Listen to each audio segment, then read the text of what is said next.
일주일 전 정부는 용산에 미니 신도시급 주택 단지를 조성하고 서울에만 주택 7만 가구를 지을 부지를 마련하겠다라는 대규모 공급 계획을 내놨습니다.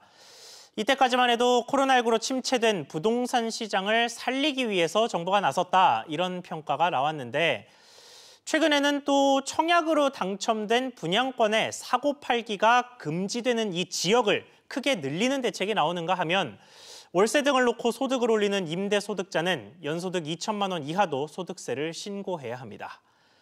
부동산 시장 활성화와 실수요자 기회 보호, 정부의 부동산 정책 방향이 어디로 가고 있는 건지 전문가와 함께 자세히 짚어보겠습니다. 두성규 한국건설산업연구원 선임연구위원 나왔습니다. 위원님 안녕하십니까? 안녕하세요. 네, 먼저 시간 순서대로 좀 짚어보겠습니다. 네. 지난주 대책부터 이야기를 좀 해볼게요. 이게 지난주에 나왔던 공급 대책을 보면 2022년까지 서울 내에서 좀 놀고 있는 땅, 그렇죠. 공식 명칭으로는 유휴부지라고 네, 하는데, 이 땅을 좀 많이 확보를 해서 총 7만 가구를 지을 땅을 확보를 하겠다라는 게 이제 골자였는데, 효과가 좀 있을 거라고 보십니까? 일단 정부가 이제 그동안에는 수요 억제, 투기 수요 억제에 정책적인 어떤 역량을 다 집중했다면은 이제는 그 부분에서 시장에서 공급 부족에 대한 우려감들이 여전히 있는 것을 아마 정부도 인식을 한 것 같습니다. 그래서 그런 부분들에 대한 것들을 불식시키기 위해서 이번에 공급 방안을 내놓은 것 같은데요. 기존에 사실 3기 신도시에 대한 계획들이 발표됐지만 여전히 서울 도심에 있어서 공급 부족에 대한 우려감들이 적지 않았거든요. 그런 부분들에 대해서 좀 구체적인 방안을 내놓은 것이 아닌가 이렇게 보여지고요. 그런 부분들에서 본다면은 유휴부지를 활용하는 것들은 좀 의미가 있을 수 있긴 하겠지만, 실질적으로 그런 부분들이 시장에 있어서 제대로 된 효과, 그리고 즉 시장에 있어서 심리 수요자들의 어떤 심리를 안정시킬 수 있는가에 대해서는 조금 더 지켜봐야 될 것 같습니다. 왜냐하면은 용산을 제외한다면은 지금 기존의 여러 가지 용적률을 높이고 또 공공에서 주도적으로 이걸 한다는 식으로 되어 있기 때문에 많은 어떤 지원들을 하긴 하겠지만 공공주도형이라는 부분들에 있어서 과연 우리가 시간을 좀 지켜봐야 되지, 그 신뢰를 일방적으로 신뢰하기에는 다소 좀 제한적이지 않을까라는 생각도 들기는 마찬가지입니다.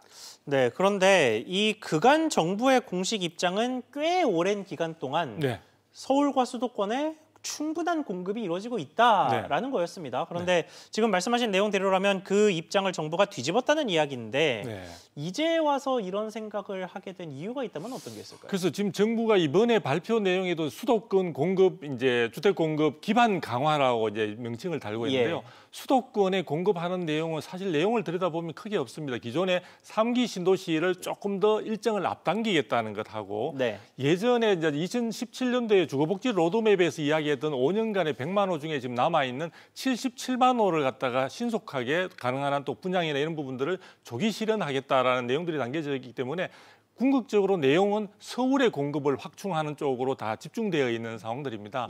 그런데 이런 부분들이 아마 조금 전에 말씀드린 바와 같이 결국에는 25만 호 정도가 이제 수도권에 있어서 안정적으로 공급하는데 우리가 그동안 잘 해오고 있지만, 혹시나 시장의 염려나 이런 것들이 과도하게 지금 확산되어 있는 것 같으니까 우리가 구체적인 내용 이런 것들을 계획들을 가지고 있으니까 믿어주세요 하는 그런 의미인 것 같습니다. 그리고 서울 같은 경우에서도 기존에 30만 호 공급을 하려고 할 때 서울 도심에 8만 호를 공급하겠다고 계획을 발표한 바가 있습니다.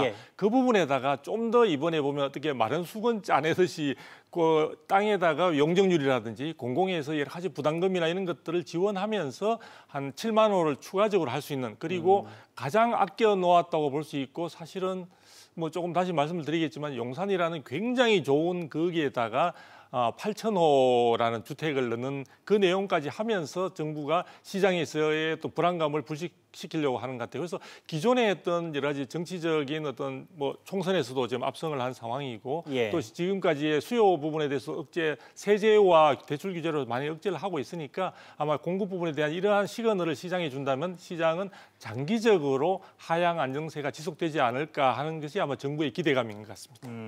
네, 지금 방금 말씀하신 용산 이야기 좀 해보겠습니다. 사실 이번 지난주에 대책이 나왔을 때 제일 주목받았던 게 역시나 용산이었는데, 워낙 노른자위 땅이기도 하고 서울의 뭐 마지막 남은 노른자위 땅이다, 이런 이야기까지 들리는 곳이어서 그런데 8천 규모면 8천 가구면 결코 적은 규모가 아닙니다. 미니 신도시급이라고 할 수 있는데, 이 용산에 이렇게 많은 주택을 짓는 대책 좀 어떻게 보셨습니까?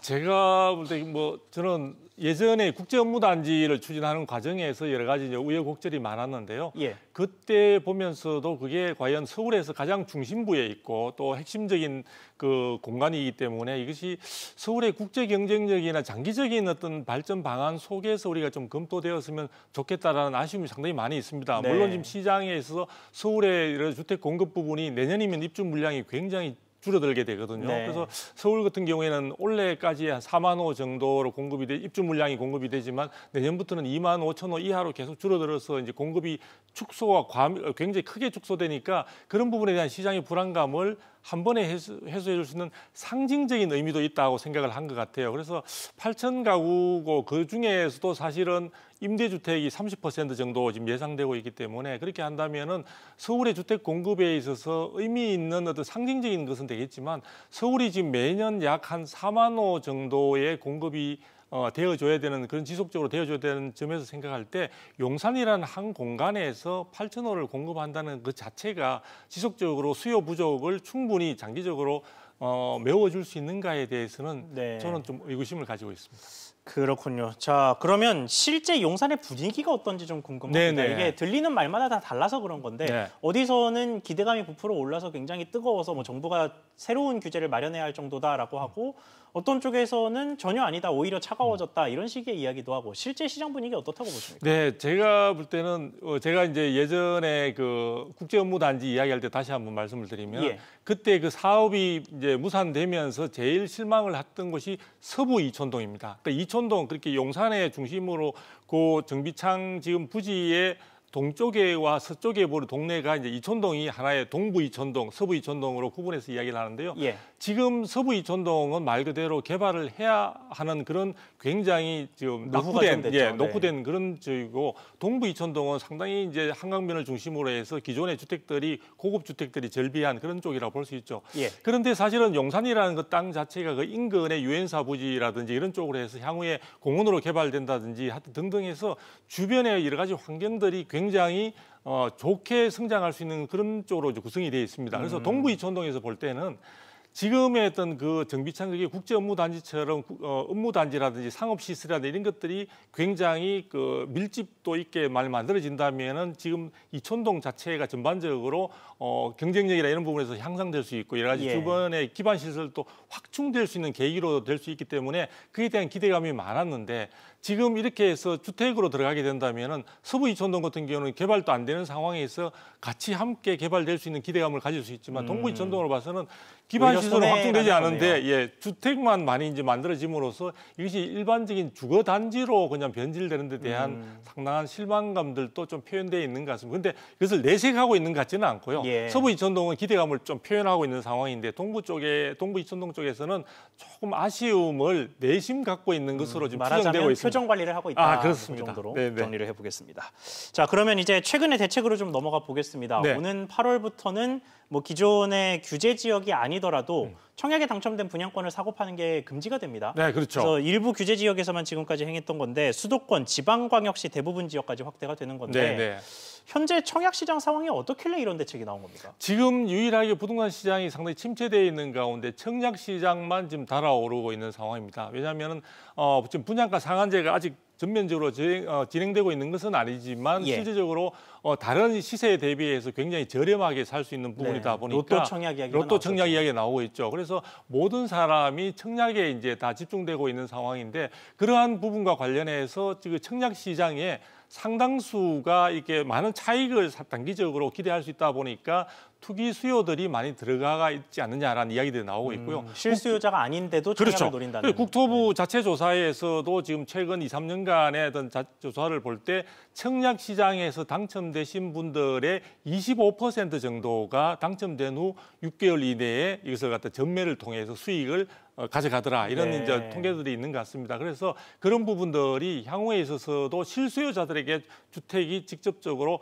가능한 많이 갈 수 있도록 왜냐하면 청약 시장이라는 게 추첨을 통해서 이루어지다 보니까 결국은 많은 분들이 주택을 원하시지만 그 무주택자이면서 실수요자 있는 분들한테 돌아가는 몫은 대단히 제한적이거든요. 네. 그런 부분들을 갖다 조금 더 실수요자에게 혜택이 돌아갈 수 있도록 제도적으로 보완을 하고 투기적 수요들이 그러한 부분에 대해서 수익만을 위해서 불나방처럼 뛰어드는 부분들을 정부가 직접적으로 차단하겠다. 그래서 제가 볼 때는 상당히 지방까지 포함해서 기존에는 규제 지역의 경우에는 이미 그런 부분들이 지금 제도적으로 다 차단이 돼 있습니다. 예. 그러나 보통 6개월 정도의 전매 제한만 이루어지는 비규제 지역 부분들을 사실은 소유권 이전 등기 시까지 완전하게 전매를 갖다가 할 수 없도록 함으로써 투기 세력들은 아예 이제 청약 시장은 들여다보지 마라라는 어떤 기본적인 그 제도의 방안 추진을 이번에 발표한 것 같습니다.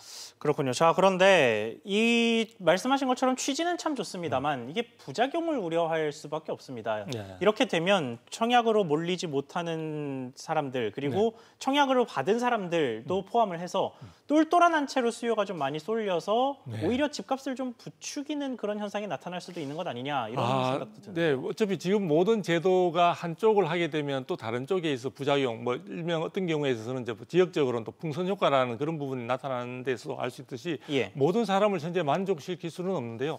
저는 일단 정부가 생각하는 투기적인 부분에 대한 것들을 정부의 주택 정책에서 충분히 투기 세력들을 배제하기 위한 어떤 분양권 전매는 어느 정도 저는 바람직하다고 보여집니다. 네. 다만 제가 볼 때는 오히려 지역적으로 이런 부분들을 좀 제한함으로써 많은 부분들에서 모든 분들에게 국민들에게 골고루 기회가 돌아가는 것은 아니고 예를 들어 특정 지역이나 이미 기존 지역에 오랫동안 거주하셨던 분들한테 지나치게 우선권을 준다든지 하는 그런 부분으로 인해서 정부의 어떤 그런 정부의 정책적인 혜택 자체가 실수요자 골고루 돌아갈 수 있는 그런 부분들에 대한 보완은 필요한 것으로 보여지는데 그러니까 2년씩 살도록 하는 뭐 그런 규제가 그렇죠. 약간은 해제가 돼야 그런 한다. 부분들에 대한 보완은 좀 필요한 것 같습니다. 왜냐하면 해당되는 지역에 2년 동안 살 수 있는 사람이 우선권을 주자는 건 일부는 이해가 되지만 그렇지 못한 분들이 여러 가지 마음은 사실은 그 지역에 머무르고 싶어서나 경제적인 여건이라든지 직장의 문제라든지 등등에 해서 외곽에 살 수밖에 없는 분들도 해당되는 지역에 대한 여러 가지 기대감을 갖고 오랫동안 청약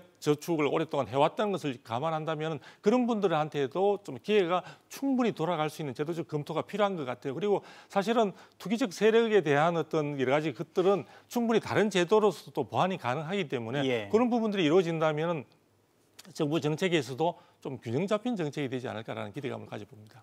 네, 그러면 마지막으로 이게 지금 저희가 두 가지 정책을 살펴봤는데 하나는 말하자면 부양책으로 볼 수 있을 것 같고 나머지 하나는 규제책으로 볼 수 있을 것 같습니다. 그래서 정부의 이 부동산 시장을 향한 정확한 의도가 뭐냐 이런 것들이 좀 궁금한데 정부가 나아가야 할 방향이 있다면 어떤 방향이라고 생각하십니까? 네, 정부가 이번에도 수도권 주택 공급 기반 확충에서도 조금 눈에 띄는 것은 공공주도로 하겠다는 겁니다. 사실은 정부가 임대주택을 더욱더 확충하고 국민의 주거 안정을 위해서 노력하시는 부분에서는 상당히 많은 찬사를 보내는데 그런 부분들이 지나치게 민간에서의 역량들을 갖다 충분히 발휘할 수 있는 게 아니라 공공주도로 이루어지다 보니까 공공에서 하는 부분들에 대한 어떤 업무의 성격상 사업의 효율성 문제라든지 또는 많은 분들에게 또 질 높은 어떤 주택 공급에 대한 기대감들은 이런 부분들이 상당히 제약되는 그런 상황들이 있고 시장의 기본적인 어떤 시장의 자율적인 질서라든지 이런 부분들이 충분히 활성화되지 못하는 또 부작용이나 일부 어두운 부분도 있는 것 같습니다. 그래서 정부가